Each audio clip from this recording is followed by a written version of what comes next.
हरे कृष्णा दोस्तों, आपका Vasudev speech channel में स्वागत है। इस चैनल पर श्री भगवद गीता यथारूप को पढ़ते सुनते हैं। आज हम अध्याय 2 श्लोक 41 से 53 तक सुनेंगे। अध्याय 2 श्लोक 41। जो इस मार्ग पर चलते हैं वे प्रयोजन में दृढ़ रहते हैं, उनका लक्ष्य भी एक होता है। हे कुरु नंदन, जो दृढ़ प्रतिज्ञ नहीं है उनकी बुद्धि अनेक शाखाओं में विभाजित रहती है।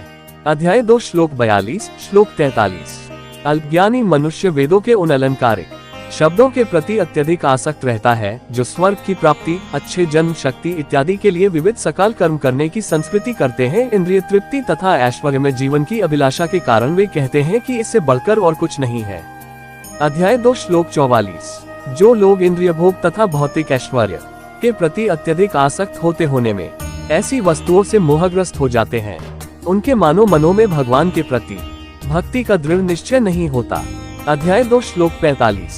वेदों में सूक्ष्मतया प्रकृति के तीनों गुणों का वर्णन हुआ है।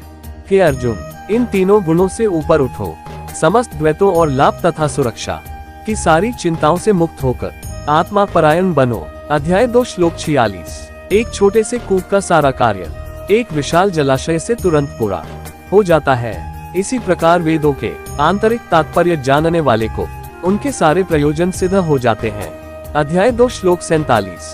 तुम्हें अपने कर्म कर्तव्य करने का अधिकार है, किंतु कर्म के फलों के तुम अधिकारी नहीं हो।